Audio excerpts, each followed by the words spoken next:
I'm going to show you how much tax they are paying. The answer is zero. Just zero. I worked with a client a couple years ago who didn't think that he could afford to take his wife on a round-the-world cruise, and we started working together. We came up with a plan for how we could pull money from his portfolio in a way that would lower his annual and lifetime tax bill. It worked so well that he did take the cruise, and he actually sent me a photo from it with him and his wife, and that was the day for me that it clicked, hey, this topic really does matter for people.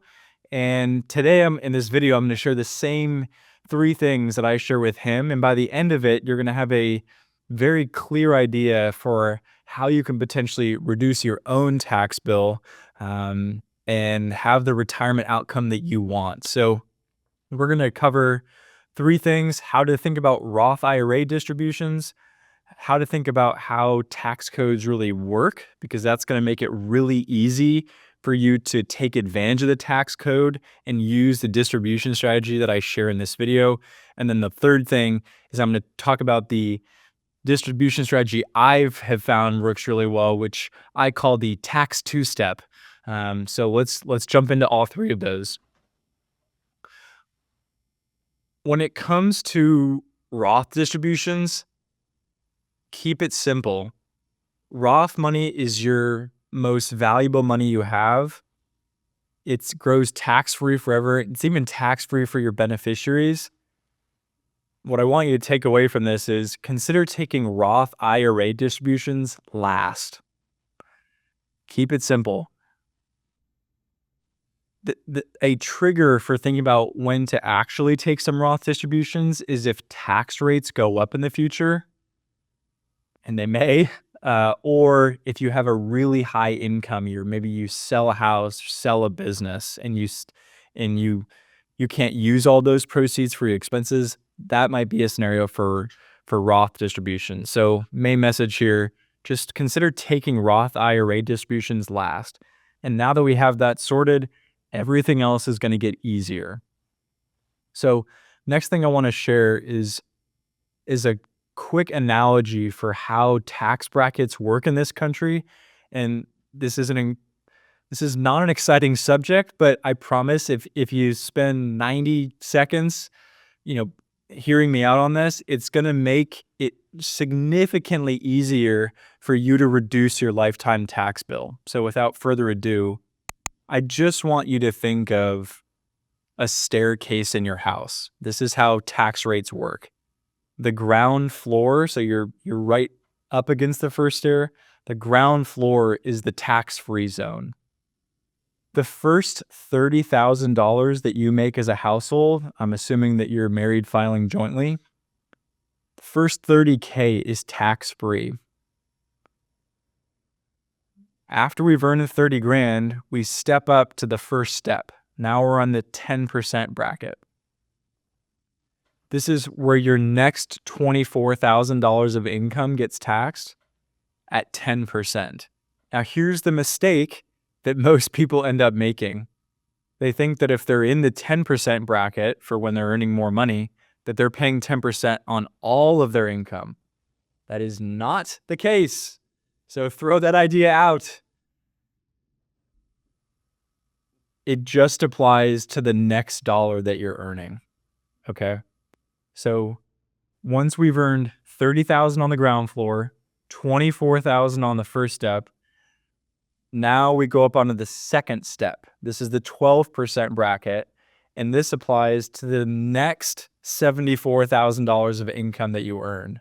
So now we're talking about a total of something like $127,000 of income, and we're in the 12% bracket for additional income we're earning, but part of our income is still taxed at 10, part of our income is still taxed at 0. If you know that, my friends, you are ahead of the game, and it's now going to be easy to figure out a distribution strategy that works for you in terms of lowering your lifetime tax bill. Now I'm going to share my tax two-step, and I'm going to break this up into 2 parts. The first part is if you have both a taxable brokerage account and a 401k or IRA, you have both. And the second part of this is going to be if you only have a 401k or IRA. And if you only have a 401k or IRA, skip to this moment in the video so that you're just getting what applies to you. Okay, so you have both a taxable brokerage account and a 401k. Here's the message I want you to take away from this video, something that would help you lower your tax bill. Fill up that 0% tax bracket, that first $30,000 with IRA distributions, because IRA distributions are taxed like ordinary income. So if you take that out first, you're getting a real savings there. You're paying 0%. And then also take IRA distributions on the first step, that next $24,000 of income. So now you have IRA distributions worth $54,000 for the year to cover your spending. If you're like a lot of the clients I've met, you have more between you and your spouse, you're spending more than $54,000 a year total. So for the rest of the year, you're pulling from your brokerage account. Maybe that means selling a stock, selling a bond, whatever the case may be, you're pulling from a brokerage account. What that does, this is what I want you to take away from this. What that does is it keeps you inside the second step we talked about, that 12% bracket, and that makes you eligible for something that probably 75% of the population is unaware of, and that is there is a 0% tax bracket that goes even higher than the $30,000 I mentioned. So I'm going to show you this really powerful tool that you can use in the tax code with an example. So this is a client who has a pretty typical situation in terms of they're spending $100,000 a year. Their age, both spouses are age 65. One spouse has Social Security income of $3,000. The other spouse has Social Security income of $2,000. And then in terms of their assets, they've got a portfolio that has a $600,000 401k and a $500,000 taxable brokerage account, but they paid $250,000 for it. So that just means it doubled over the course of their retirement. Here's what's cool about this. I'm going to show you how much tax they are paying. The answer is 0. Just 0. So you can see in terms of goals, they're spending $100,000 a year, and it's pulling that from the portfolio. That's what this net flows refers to. This is coming out of their portfolio, but the tax owed is 0. And that's because there's a provision in the tax code that says if you're selling an asset, like a capital gain, if that gain fits inside of what I'm calling the second tax step or the 12% tax bracket, it gets taxed federally at 0%. Most people are completely unaware of this. You are now aware of it. You can use it to your advantage.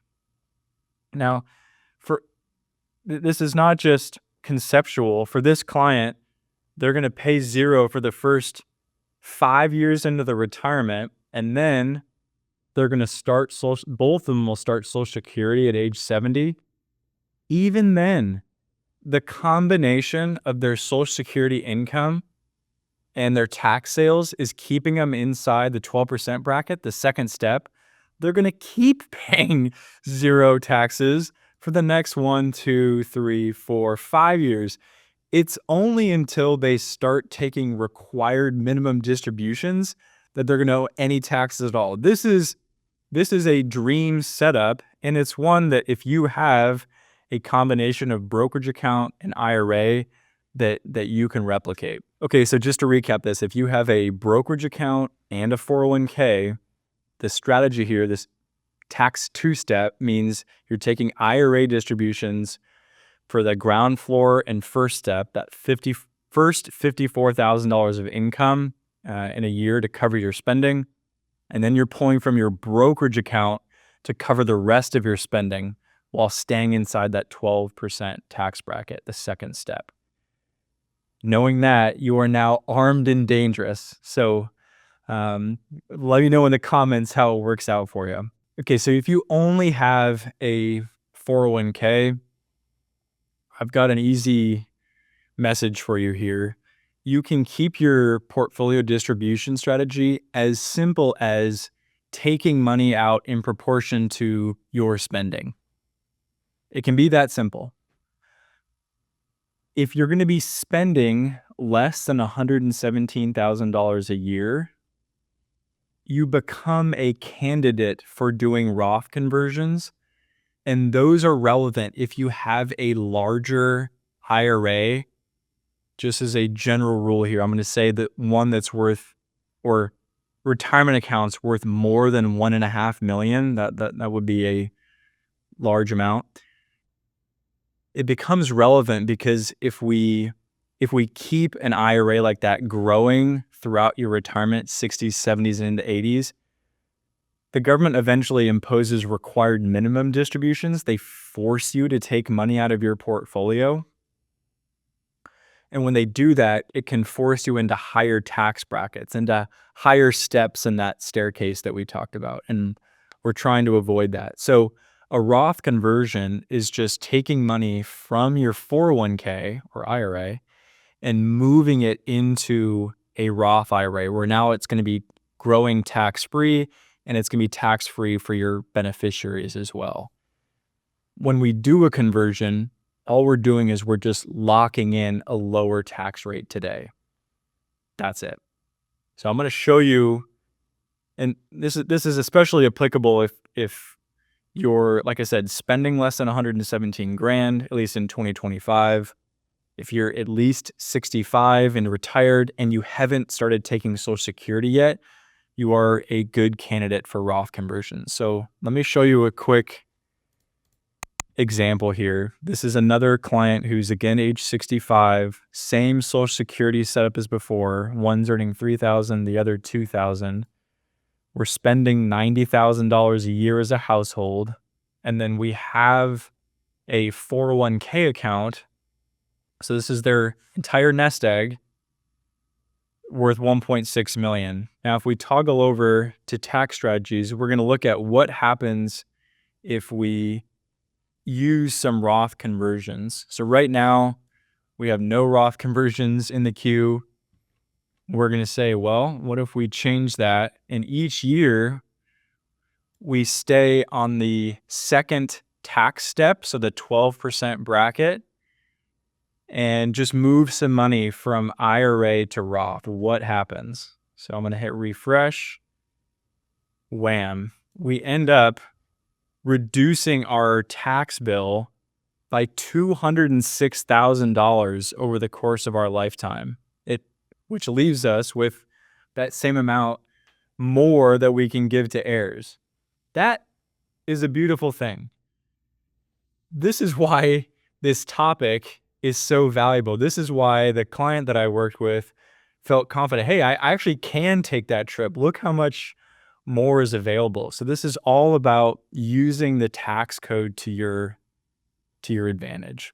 Okay, so just to summarize again, if we're spending less than $117,000 a year and we only have a 401k account, we're retired and not taking Social Security yet, we are a really good candidate for doing some Roth conversions, which can really help us save taxes over the course of our lifetime. Okay, this was a longer video than I normally film.